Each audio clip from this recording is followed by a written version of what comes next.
সমাজ যাদেরকে পৃথিবীর জীবন্ত ঈশ্বর বা ত্রাতা মনে করে তারা হলেন আমাদের চিকিৎসকেরা। কিন্তু সম্প্রতি গণমাধ্যম এবং সোশ্যাল মিডিয়ায় এমন কিছু খবর এসেছে যা পুরো দেশকে স্তব্ধ করে দিয়েছে।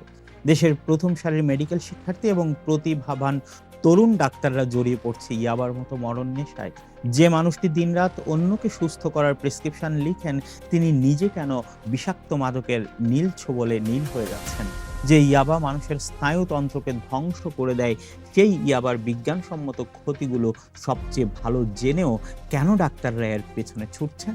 আজকের ভিডিওতে আমরা কোনো ব্লেম গেম দেখাবো না, কাউকে দোষারোপ করব। এই অন্ধকারের পেছনের আসল মনস্তাত্ত্বিক, সামাজিক এবং পেশাগত কারণগুলো খতিয়ে দেখার চেষ্টা করব। প্রথমেই হচ্ছে অমানবিক কর্মঘণ্টা এবং বার্নআউট। আমরা অনেকেই দূর থেকে চিকিৎসকদের শুধু গ্ল্যামার আর সম্মানটাই দেখি, কিন্তু পর্দার পেছনের খাটুনিটা জানি না। একজন সাধারণ ইন্টার্ন বা জুনিয়র ডাক্তারকে একটানা 24 থেকে 36 ঘন্টা পর্যন্ত অনকল ডিউটি করতে হয়। এই দীর্ঘ সময় ঘুমানোর কোনো সুযোগ থাকে না। ইয়াবা বা মেথএমফেটামিন মূলত একটি সেন্ট্রাল নার্ভাস সিস্টেম স্টিমুল্যান্ট বা কেন্দ্রীয় স্নায়ু উদ্দীপক। এটি সেবন করলে সাময়িকভাবে ঘুম উধাও হয়ে যায়, ক্লান্তি মুছে যায় এবং শরীর ও মন চাঙ্গা হয়। অনেক ডাক্তার বা মেডিকেল শিক্ষার্থী প্রথমবার ইয়াবা নেন কোনো আনন্দের জন্য নয়, বরং পরদিন সকালে কঠিন কোনো প্রফেশনাল পরীক্ষা কিংবা 36 ঘন্টার ডিউটিতে টিকে থাকার জন্য। তারা ভাবেন শুধু আজকের রাতটার জন্য একটু সাপোর্ট নেই, কিন্তু এই সাময়িক জেদটাই কখনো যে চিরস্থায়ী আসক্তিতে রূপ নেয় তা তারা নিজেরাও টের পান না। এবার আসছি 2 নম্বর কারণে, তীব্র মানসিক চাপ এবং কোপিং মেকানিজম। চিকিৎসা শিক্ষা ব্যবস্থার সিলেবাস পৃথিবীর অন্যতম কঠিন সিলেবাস। প্রতি মাসে পরীক্ষা, আইটেম কার্ড, প্রফেশনাল এক্সাম সব মিলিয়ে একজন শিক্ষার্থীর ব্যক্তিগত জীবন বলতে প্রায় কিছুই থাকে না। এর উপর যোগ হয় কেরিয়ারের তীব্র প্রতিযোগিতা এবং পরিবারের আকাশচুম্বী প্রত্যাশা। গবেষণায় দেখা গেছে, সাধারণ মানুষের তুলনায় মেডিকেল শিক্ষার্থীদের মধ্যে ডিপ্রেশন, অ্যাংজাইটি বা মানসিক উদ্বেগের হার কয়েক গুণ বেশি।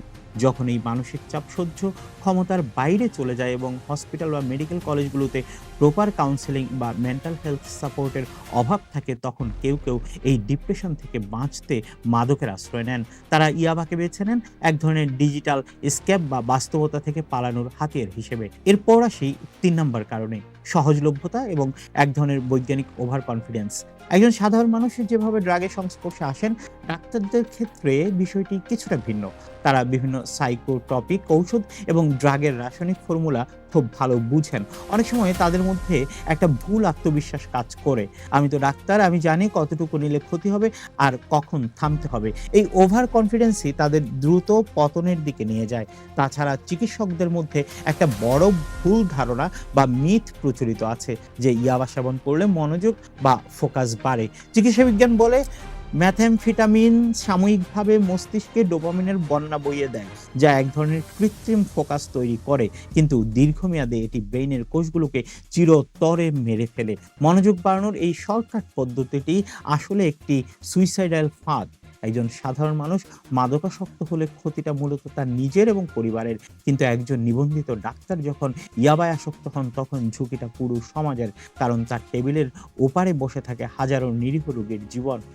ইয়াবার দীর্ঘমেয়াদী পার্শ্ব প্রতিক্রিয়া হলো হ্যালুসিনেশন, প্যারানয়া এবং তীব্র সন্দেহ প্রবণতা এবং সিদ্ধান্তহীনতা।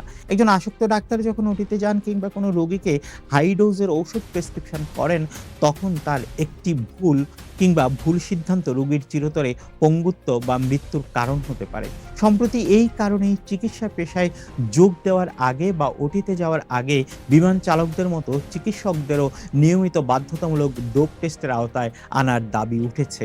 তাহলে এর সমাধান কোথায়? শুধু শাস্তি বা ডাক্তারদের ঢালাওভাবে দোষারোপ করলে কি এই সমস্যার সমাধান হবে? বিশেষজ্ঞরা বলছেন না, আমাদের গোড়ায় হাত দিতে হবে। প্রথমত, চিকিৎসকদের কর্মঘণ্টা বা ডিউটির সময় মানসিকভাবে নির্ধারণ করতে হবে। একজন মানুষকে টানা 36 ঘন্টা খাটিয়ে তার কাছ থেকে সুস্থ মানসিকতা আশা করা ভুল। দ্বিতীয়ত, প্রতিটি মেডিকেল কলেজ এবং হাসপাতালে চিকিৎসকদের জন্য 24 ঘন্টা 7 দিন গোপনীয় মানসিক স্বাস্থ্যসেবা বা কাউন্সেলিং এর ব্যবস্থা থাকতে হবে। এবং তৃতীয়ত, হসপিটাল প্রাঙ্গণে মাদক এবং প্রেসক্রিপশন ড্রাগের অপব্যবহার রোধে কঠোর নজরদারি ও স্ক্রিনিং এর ব্যবস্থা করতে হবে। ডাক্তাররাও মানুষ, কোনো সুপার হিউম্যান নন। তাদেরও ক্লান্তি আছে, তাদেরও মন ভেঙে যায়, তারাও ভুল করতে পারেন। কিন্তু সাদা এপ্রনের পবিত্রতা রক্ষা এবং লাখো মানুষের জীবনের নিরাপত্তার স্বার্থে এই অন্ধকারের পথ বন্ধ করতেই হবে। আসুন চিকিৎসকদের মানসিক স্বাস্থ্যকে অবহেলা না করে তাদের পাশে দাঁড়াই, যাতে অন্যকে বাঁচানোর লড়াইয়ে তারা নিজেরা হেরে না যান।